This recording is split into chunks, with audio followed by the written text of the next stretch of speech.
بسم اللہ الرحمن الرحیم۔ السلام علیکم، میں ہوں شیر خان، آپ دیکھ رہے ہیں میرا فیس بک اور یوٹیوب چینل۔ تو ناظرین، آج خبریں دو تین ہیں میرے پاس جو آپ کے ساتھ میں نے شیئر کرنی ہے۔ سب سے پہلے تو میں ایک خبر شیئر کرتا ہوں جو کہ انٹرنیشنل میڈیا کے مطابق کینیڈا کی پارلیمنٹ میں اسمبلی کے فلور پہ کھڑے ہو کے وہاں کے ایک پارلیمنٹرین نے جنرل قمر جاوید باجوہ جو chief of army staff general Qamar Javed Bajwa صاحب کے بارے میں جو گھٹیا ترین باتیں کی ہیں اور سنگین الزامات لگائے ہیں نا، اس سے میں خود پریشان ہوں اور بہت سوچ رہا ہوں کہ یہ الزام انہوں نے کیوں اور کیسے لگائے، اور اس کے بارے میں ابھی تک کسی حکومتی ادارے کی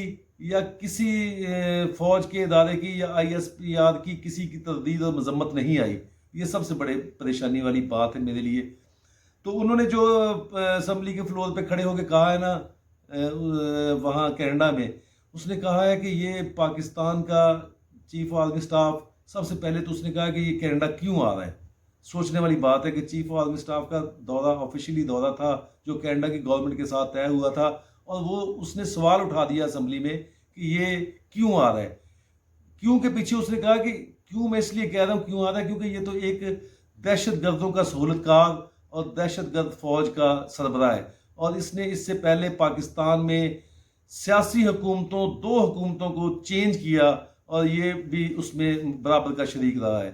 تو جناب اعلیٰ، سوچنے والی بات یہ ہے کہ اتنی بڑی بات انہوں نے کہہ دی ہے اور پاکستان کی حکومت کی طرف سے ابھی تک اس کی کوئی تردید نہیں آئی، اور اس سے بڑی بات یہ ہے کہ فوج کا جو ادارہ ہے تعلقات عامہ کا، جہاں سے بیانات جاری ہوتے ہیں جو ہمیں روز ڈالر اور ایکسچینج ریٹ کا بتاتے رہتے ہیں کہ اوپر جا رہا ہے نیچے جا رہا ہے، انہوں نے اس بارے میں ابھی تک کوئی بیان جاری نہیں کیا، اور یہ پریشانی والی بات ہے۔ اس سے بڑی جو سب سے زیادہ بڑی پریشانی ہے نا، وہ یہ ہے کہ پاکستان کی عوام جو ہے وہ نیوٹرل ہو گئی ہے، اور یہ بڑی میرے لیے پریشانی والی بات ہے۔ سوچو کہ پاکستان کی عوام جو ہے نا وہ نیوٹرل ہو گئی ہے نیوٹرل کے معاملے میں، اور پاکستان کے کسی میڈیا پر، سوشل میڈیا سے لے کر کسی میڈیا پر، پاکستان کی عوام نے ایک بھی بیان جاری نہیں کیا کہ یہ کیا ہوا ہے ہمارے ساتھ۔ تو بڑی پریشان کن بات ہے، اور میں انشاءاللہ دیکھ رہے ہیں ہم اس کو کہ کب آئی ایس پی آر جو ہے اس کی تردید کرتی ہے اور مذمت اس کی جاری کرتی ہے، اور کینیڈا کے سفیر کو بلا کے کب ڈیمارچ کرتے ہیں اور کب ان کو کہتے ہیں کہ گیٹ آؤٹ۔ تو ابھی دیکھنا ہے کہ یہ صرف ہمارے اوپر ہی بادشاہی حکمرانی کرتے ہیں، ان کو دنیا میں جو مرضی کہا جائے بالکل کوئی بات نہیں، ان کے لیے معمولی بات ہے، نہ کوئی اثر لیتا ہے نہ کوئی اس پہ بیان جاری کرتا ہے۔ اچھا، تو یہ بات ہی، اس کے پیچھے وجہ کیا ہے جو عوام خاموش ہو گئی؟ وجہ یہ ہے کہ آج جو ہے نا چیف آرمی سٹاف وہ سی ایم ایچ ہاسپٹل میں گئے ہیں، وہاں مسٹر دانیال عزیز ایک صاحب کا سیاسی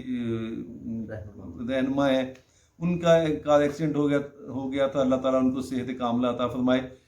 تو ان کی عیادت کرنے کے لیے گئے ہیں، جو کہ ایک بڑی اچھی بات ہے، ہر ایک کی عیادت کرنی چاہیے، جانا چاہیے، بیمار کوئی بھی اس کے لیے پیچھے جانا بھی چاہیے، پتہ بھی کرنا چاہیے اور اس کی ہیلپ بھی کرنی چاہیے۔ وہ وہاں گئے ہیں، چلو بہت اچھی بات ہے، مگر وہاں جو انہوں نے بات کی ہے نا وہ بڑی بھیانک بات ہے،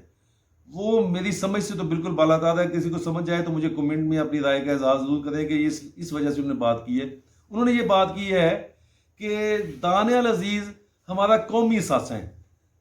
تو پریشانی والی بات ہے نا، قومی اثاثہ تو آج سے پہلے تک جو ہے نا وہ کبھی ہمارے ایٹمی پلانٹ کو ڈکلیئر کیا گیا ہے کہ یہ ہمارا قومی اثاثہ ہے، یا ہمارے ڈیمز ہیں یا ہمارے ادارے ہیں، ان چیزوں کو قومی اثاثہ ڈکلیئر کیا جاتا ہے۔ آج ایک شخص کے بارے میں جو کہ ہمیشہ سے پچھلے سب ادوار میں ہر حکومت میں رہا ہے، اور پچھلے 3 سال سے وہ پاکستان کی عدلیہ نے اس کو نااہل اور کرپٹ کہا ہوا ہے، اور اس کو بالکل ساری زندگی کے لیے نااہل کر دیا ہے، اور وہ اس کے بارے میں الفاظ بول رہے ہیں کہ یہ ہمارا قومی اثاثہ ہے۔ تو یہ سوچنے والی بات ہے کہ کون سا معیار ہے پاکستان میں کہ جس سے پاکستان میں کسی کو قومی اثاثہ اور کسی کو سیکورٹی رسک قرار دیا جاتا ہے۔ یہ معیار جو ہے نا یہ ابھی تک میری سمجھ میں نہیں آیا، یہ صرف الفاظ ہیں ان کے، اور اس سے وہ قومی اثاثہ بن گئے۔ اگر وہ کہہ دیں یہ سیکورٹی رسک ہے تو یہ سیکورٹی رسک بن جائے گا۔ آپ سے سوال ہے، آپ بتائیں مجھے کہ ان ایک بندے کے کہنے سے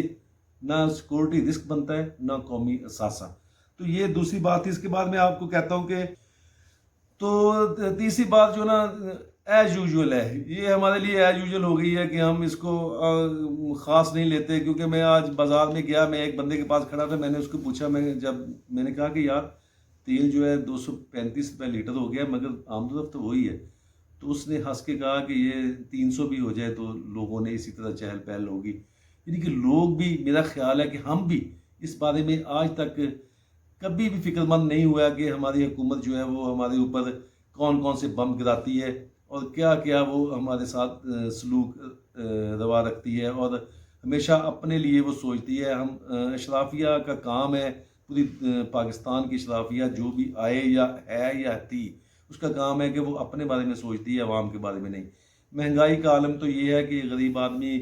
اگر ایک غریب آدمی کا بجٹ بنایا جائے تو پاکستان میں مفتہ اسمیل سے لے کے شوکت ترین سے لے کے پی ایم سے لے کے چیف آف آرمی اسٹاف تک کوئی بھی ایک بندے کا, ایک عام آدمی جو کہ ایک فیکٹری مل مزدور ہے, جو ریڑھی والا ہے, جو رکشے والا ہے, اس کا بجٹ نہیں بنا سکتا. تو ان کو سوچنا چاہیے کہ یہ پاکستان میں کر کیا رہے ہیں. یہ رجیم چینج کر کے حکومتیں آ جاتی ہیں, اپنے مفادات کے لیے سارے اکٹھے ہو جاتے ہیں. اور دوسری بات جو سب سے پریشانی والی بات یہ ہے کہ پچھلے دور حکومت میں پاکستان کے تمام چینل پر جب 10 روپے پٹرول کا ریٹ زیادہ ہوتا تھا تو تمام صحافی ایسے سر پہ باہیں رکھ کے واویلا کرتے تھے کہ ہائے ہائے مہنگائی ہو گئی. مگر آج 80 روپے 140 روپے ڈیزل بڑھ گیا ہے, مگر کسی چینل پہ کسی صحافی نے اس کے بارے میں بات نہیں کی, بلکہ اس کو ڈیفینڈ کرنے کی کوشش کر رہے ہیں. اس کو کہہ رہے ہیں کہ نہیں یہ تو بہت ضروری تھا پاکستان کے لیے, یہ تو اس لیے کیا کہ پاکستان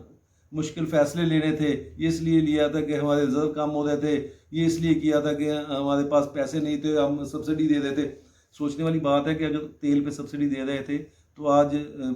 پنجاب کا وزیر اعلیٰ برسر عام یہ بات کہہ رہا ہے کہ میں 200 ارب روپیہ صرف آٹے پہ سبسڈی دے رہا ہوں. تو سوچنے والی بات ہے کہ جب اس پہ سبسڈی دے رہے تھے تو وہ غلط تھا, جب آٹے پہ سبسڈی دے رہے ہیں تو وہ ٹھیک ہے. یہ سب کے لیے لمحہ فکریہ ہے. سوچیں, مقتدر ہلکے سوچیں, یہ طاقتور جو اقتدار میں لانے اور آنے والے ہیں یہ سب بیٹھ کے سر جوڑ کے سوچیں کہ اگر عوام ان کے ساتھ نہ ہوئی تو یہ دنیا کے کسی ملک میں, جیسے آج کینیڈا نے کہہ دیا ہے کہ ہمارے ملک میں چیف آرمی سٹاف جو ہے, فوج, ہماری طاقتور فوج کا طاقتور سربراہ ہمارے ملک میں نہ آئے, ایسی پوری دنیا پھر کل اور کوئی کہہ دے گا کہ ہمارے ملک میں ہمارا وزیر اعظم نہ آئے, کل کوئی دوسرا ملک کہہ دے گا کہ پاکستان کا کوئی بندہ نہ آئے. تو سوچنے والی بات ہے, سب سوچیں. اگر آپ نے نہ سوچا تو عوام تو سوچ رہی ہے اور سوچے گی اور بتائے گی آپ کو کہ ایک دن انشاءاللہ تعالیٰ آپ دیکھیں گے کہ عوام جا کے یہ سب لوگوں کو بتائے گی کہ ہم نے سوچ لیا ہے کہ یہ اشرافیہ کو ہم نے کیسے ٹھیک کرنا ہے. اچھا, آپ پلیز مہربانی کر کے میرا چینل سبسکرائب کریں اور لائک اینڈ شیئر کریں تاکہ آپ سے باتیں ہوتی رہیں, اور اس کے بعد آپ